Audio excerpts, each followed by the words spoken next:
Hola, aquí estamos de nuevo con Muki Tenenbaum en esta serie de videos todavía ligados a su filosofía desilusionista, pero con una perspectiva de más actualidad, semana tras semana comentando alguna noticia, algún aspecto de lo que va ocurriendo a lo largo de la pandemia de coronavirus, que en este momento recorre el mundo. Estamos a fines, ¿no? A principios ya del mes de julio del 2020, y vamos a hablar de una serie de episodios que se han ido repitiendo en las últimas semanas, en los últimos días sobre todo, de boicot por parte de ciertas compañías desde el punto de vista publicitario a las redes sociales. Muki, ¿qué es lo que está pasando con Facebook, con Instagram y afines en estas semanas?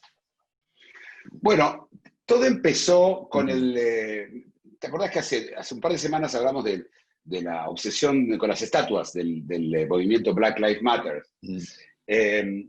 Y esta historia se convirtió, de hecho nosotros hablamos todavía de algunos casos, ahora ya todas las estatuas de Colón y la de Lincoln ahora corren peligro. Pero ese es un tema que hablamos.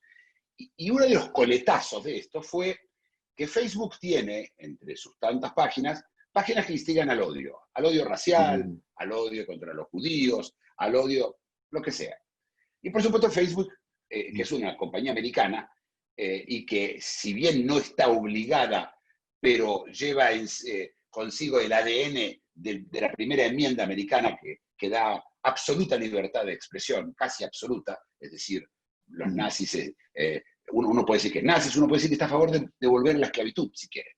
Es lo que Estados Unidos se llamó la primera enmienda. Pero la sociedad, las compañías no están en eso, y la compañía de hecho te puede a vos cerrar porque hablas ofensivamente sobre algún tema, etc. Pero, por ejemplo, todas las supremacías blancas, todos los sitios de supremacía blanca, las páginas estaban en Facebook.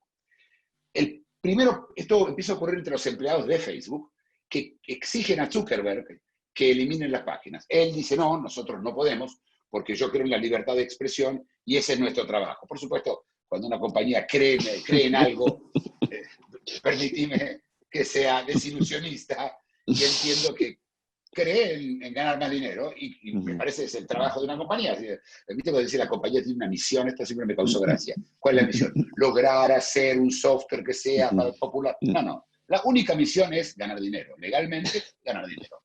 Y a veces, como en el caso de Wirecard, lo de legalmente también se difumina un poquito. Pero lo que ocurre entonces cuando Zuckerberg se niega, los anunciantes empiezan a ver movimientos entre los empleados de los anunciantes, por ejemplo, Microsoft, Coca-Cola, Disney, todos ellos, los empleados dijeron, nosotros exigimos a nuestro CEO, etcétera, que boicoteen a Facebook hasta que no cambie la política. Es decir, que no compren publicidad. Para que entendamos dos cosas sobre la publicidad. Facebook es el segundo lugar en el mundo con más publicidad después de Google. ¿Sí? Facebook es publicidad pura. La segunda cosa que tenemos que entender es que para las compañías es la plataforma para vender cosas determinadas. Todos los que tenemos lugar en Facebook y tenemos una página en Facebook, nos hemos sido expuestos a publicidades de este tipo. Ahora, cuando esto empieza a ocurrir, las compañías empiezan a boicotear a Facebook, y Facebook no puede aguantar mucho tiempo un boicot, y anunció que, es decir, se rindió. Es decir, al final va a sacar, o dijo que va a sacar las páginas de esto. Pero lo interesante es, ¿cómo pasó que el comercio más y más y más se moralizó? Las sensaciones que responden a lo que nosotros respondemos como culpa. Hemos hablado en un video que hemos hecho sobre la culpa, y contamos que el ser humano tiene culpa porque tiene culpa, se crea un relato que le acomoda la realidad para no sentir culpa, y más o menos vive con eso. Cuando el relato empieza a sufrir problemas, y recomiendo mucho ver videos sobre relatos, sobre el tema, cuando no anda, cuando se empieza a romper el relato, la gente tiene un problema, porque sin el relato no puede vivir, y entonces va a un psicólogo así como se va a un mecánico, y en estas épocas los relatos sufren grandes dolores porque la realidad es la enemiga del relato, ¿sí? El relato es pedacitos de realidad y pedacitos de ética y de reglas morales.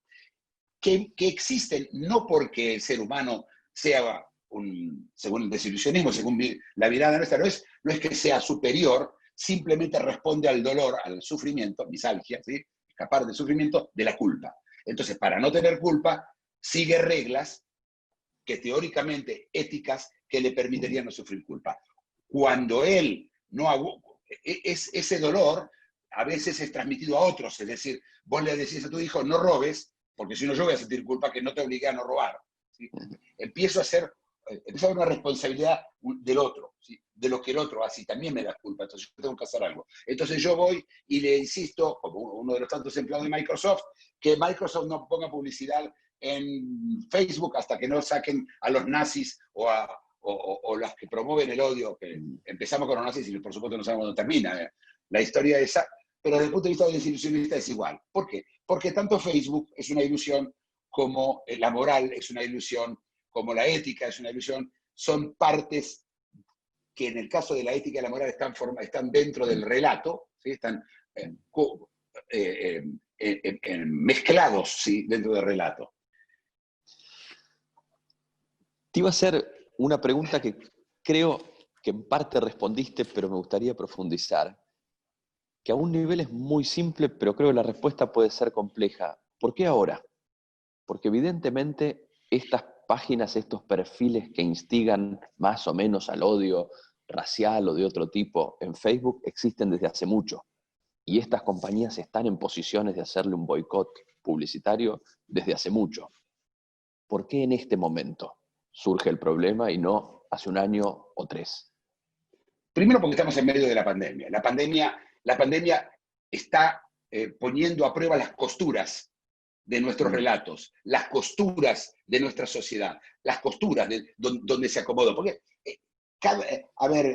uno de los aforismos del desilusionismo es el ego se expande todo lo que puede. Es decir, todos se están expandiendo y el lugar donde uno se queda, sobre el cual uno sonambulea, es ese de fuego. Es ahí donde, ¿no?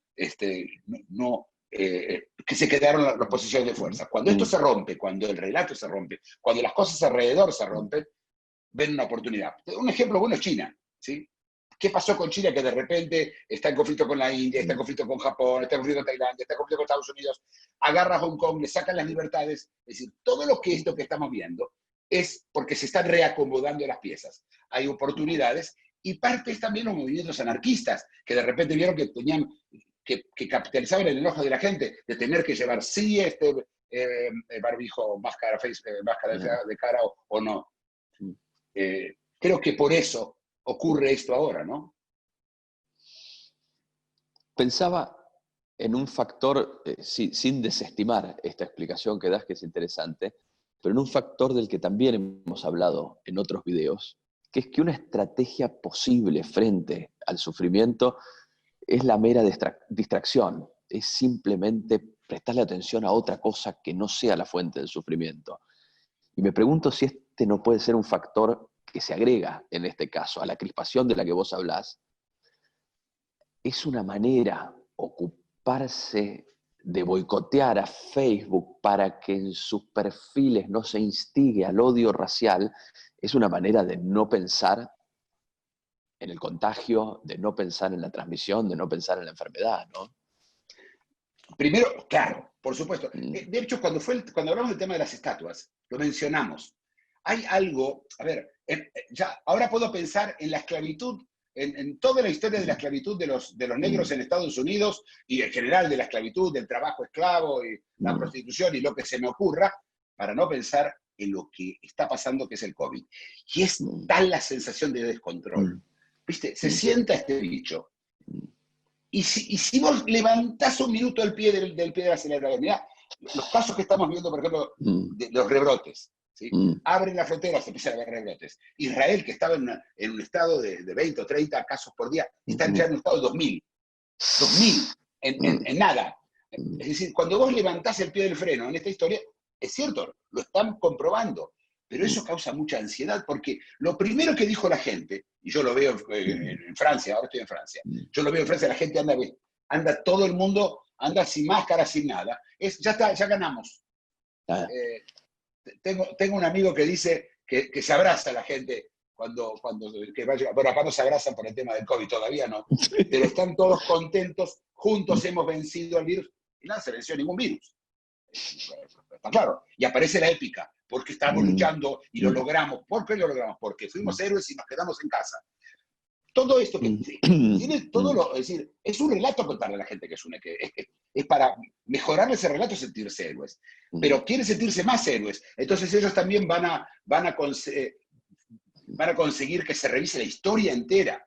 El problema de todo esto es que en el ámbito personal está todo bastante armado el balance está perfecto dentro del ser humano, ¿sí? Entonces, vos tenés culpa, pero entonces sabés qué tenés que hacer para no tener culpa. Está todo más o menos armado. Cuando esto se exporta a las ilusiones, pasa cualquier cosa, porque la ilusión no tiene moral, no tiene ética y no tiene culpa. Es muy importante. El político o el Zuckerberg de turno, ¿sí? O el Gates de turno que tenga que reaccionar a esto, lo va a hacer por motivos económicos, no por un tema de culpa. Si no, lo hubiera hecho ya hace mucho él solo. Si Zuckerberg hubiera sentido culpa que hay nazis, lo que pasa es que sus reglas éticas, la libre expresión es más importante. Entonces, acordate, los sufrimientos se manejan por prioridades. Lo hemos hablado, hay todo un video sobre prioridades. Se manejan prioridades y lo que cambiaron entonces son las prioridades más las que vos dijiste. Por encima de todo, me permite ocuparme de otra cosa y no de lo que tendría que estar ocupándome, o no tendría, o que igual además no puedo hacer nada. Además. Claro, pero me quedé también con lo que mencionaste respecto de la épica. Es más fácil encontrar grandilocuencia si yo me estoy ocupando de cualquiera de las dos, te diría, de la defensa de la libertad de expresión o de la lucha contra el racismo y el odio, que si lo que yo estoy haciendo es lavarme las manos thoroughly con jabón y desinfectar con Lysol las superficies. Hay diferencias también en este sentido, me parece. Esto suena épico, esto suena grande. Claro. A ver, cuando uno cambia, cuando las cosas cambian, en general a nivel de ilusiones, cuando la épica cambia. Entonces, por ejemplo, cuando una guerra se termina, cuando la épica de la guerra es menos buena, es menos épica que la épica de la paz. Ahí terminó la guerra. Y viceversa. Es decir, por supuesto, no las guerras, es decir, no estoy diciendo que técnicamente pasa eso, pero desde el punto de vista de cuando el que puede decidir, a veces la guerra no la puede decidir, la guerra necesitas uno solo para la guerra, ¿sí? Para paz necesitas dos. Esto también complica las cosas, pero desde el punto de vista de la épica, del cual hemos hecho un video que recomiendo verlo, porque van a entender que la función de la épica es mantenernos lejos de la gris y común realidad que estamos enamulando todo el tiempo. Y me parece que tenemos que el desilusionismo, que el análisis desilusionista de esta noticia es muy distinto a cualquier otro análisis, porque no es práctico, no buscamos, no hay una solución práctica. El desilusionismo en general no tiene soluciones. No. Es un sistema solamente de descubrimiento bueno, yo ni la palabra verdad, ¿sí? de hechos, más que todo. Sí, en este sentido, desdiciéndome un poco de lo anterior, yo comentaría que si bien esto desde el punto de vista épico, el grandilocuente, es mucho más atractivo, desde el punto de vista lógico, racional, es bastante más delirante. La relación causal entre lavarme las manos, ponerme una máscara y evitar el sufrimiento ligado al contagio del coronavirus parece bastante ostensible. Ahora, la relación causal entre instar a mis superiores en la jerarquía de la compañía Coca-Cola para que no publiciten en la compañía Facebook, para de ese modo intervenir yo en el control de la expansión del odio racial, es larga, requiere mucha imaginación esa conexión causal, ¿no? Sí, pero yo creo que no se llega ahí. Yo creo que la gente simplemente hace el primer paso. No imagina el final logrando hacer un mundo más justo. Yo creo que se ocupa de esto, entra en esas y para él el logro es que su compañía, que puede ser menor, que a Facebook ni le interesa, pero que su compañía, gracias a él, que no es a él, es al grupo de todos, porque normalmente hay que 10.000 empleados. Si vos estás enfermo ese día, es lo mismo, pasa lo mismo, no influye. Pero para vos, para tu sistema de culpas, te anotaste un punto a favor.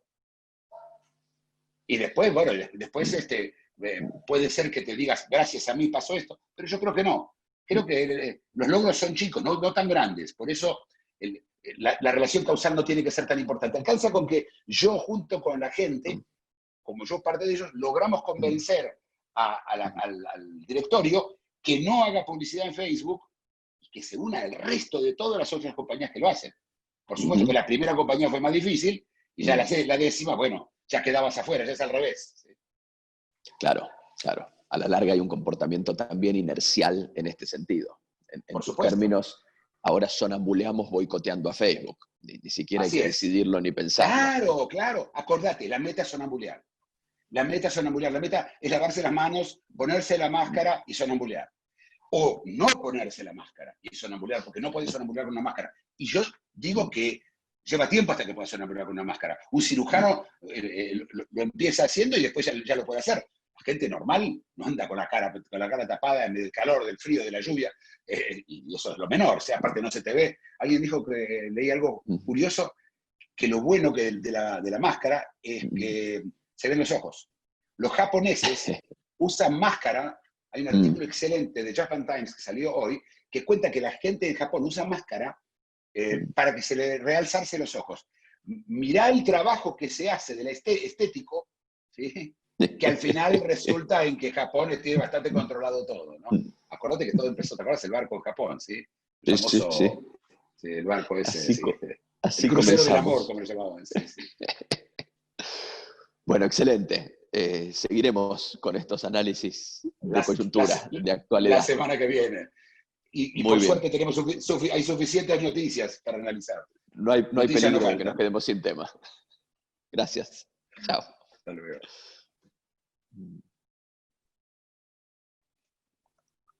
Si te gustó el video, dale like y suscríbete. Síguenos en Facebook y en LinkedIn.